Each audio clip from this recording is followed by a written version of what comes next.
We live in an age where the world is far more accessible than has ever been the case before. But still, there remains a number of places that, for various reasons, very few people are allowed to get close to, whether for national security purposes to prevent contamination or simply for the safety of potential visitors. It's time to count down the 15 most secret places that you're not allowed to see. Number 15. The Svalbard Global Seed Vault. The Svalbard Global Seed Vault opened in Sweden in 2008, and it's specifically designed to store and protect seed samples for future generations. It serves as a backup for the other 1,750 seed banks in the world, and in theory can preserve each specimen for at least 1,000 years, no matter the effects of climate change or political attitudes. Each seed is kept in a 3-ply foil package at a constant temperature of -0.4 degrees Fahrenheit, and to make this as efficient as possible, the vault itself is in an extremely remote region of the island of Spitsbergen, which is in the Arctic Svalbard archipelago. Temperatures there rarely rise above freezing, and it's so difficult to reach that only authorized personnel have any way of getting there. The vault was designed to be able to store over 4 million samples in these conditions, and currently just a quarter of the capacity has been used up. Eventually, they hope to have seeds from every known plant species on Earth kept in storage there, and it may become an invaluable resource should those plants, for any reason, become extinct in the wild. The building essentially works the same way as a safety deposit vault in a bank, whereby the owners of the seeds are the organizations that send them to Svalbard to be stored. There have only been 2 instances so far when a withdrawal has actually happened, however, as the intent is normally for them to be kept there for at least several decades. With the importance of the preservation of everything held within, it isn't the type of place that you're allowed to enter.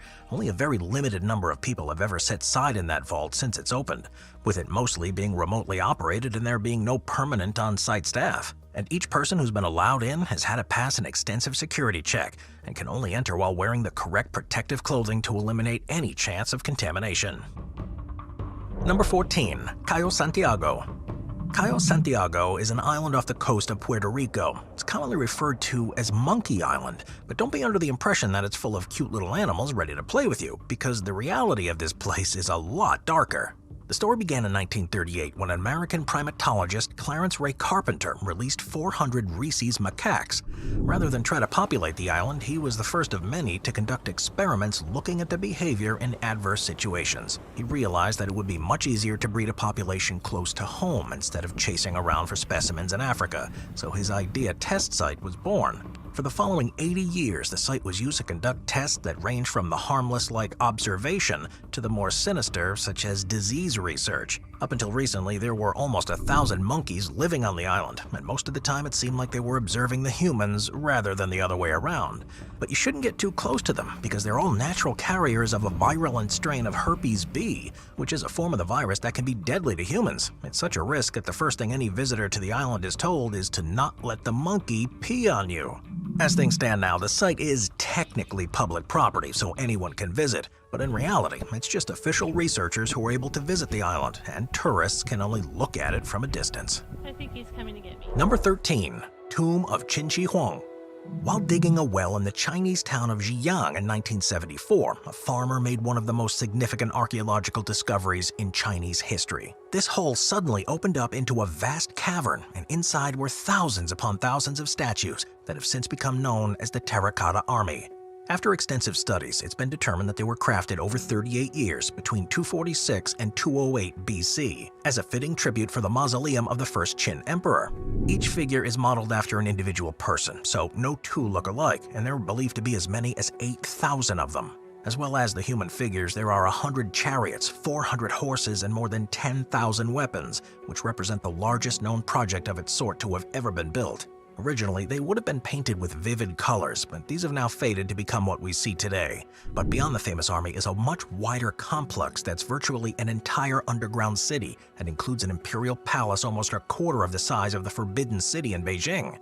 While some of the statues have been removed and even taken around the world to display, only a select few have ever been allowed into the city itself in modern times because of the risk of causing irreparable damage to any of the treasures and secrets that it holds. And this means that only a fraction of the discovery has so far been explored.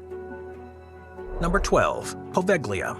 Most people think of Venice as being the most romantic city in the world, and with somewhere between 22 and 30 million visitors each year, space is definitely at a premium.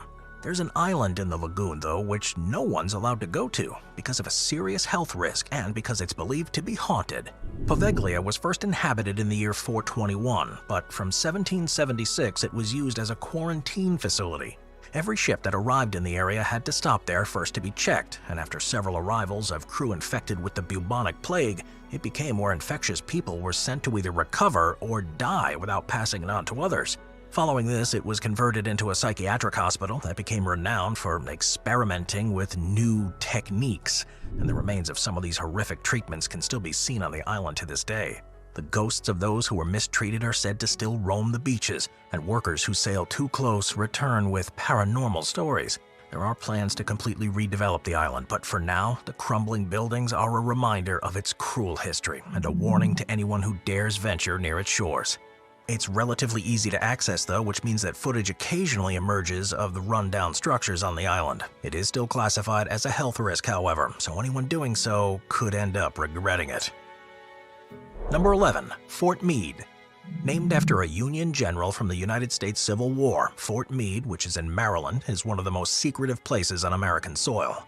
It was first opened as Camp Admiral in 1917 as a military training ground. A signal training school as well as a tank school were opened there soon after. In the following decades, it became the place where new vehicle designs were tested, and as a prisoner of war camp during the Second World War II, it went on to become one of the crucial locations for radar equipment and various other technologies to provide air defense during the Cold War.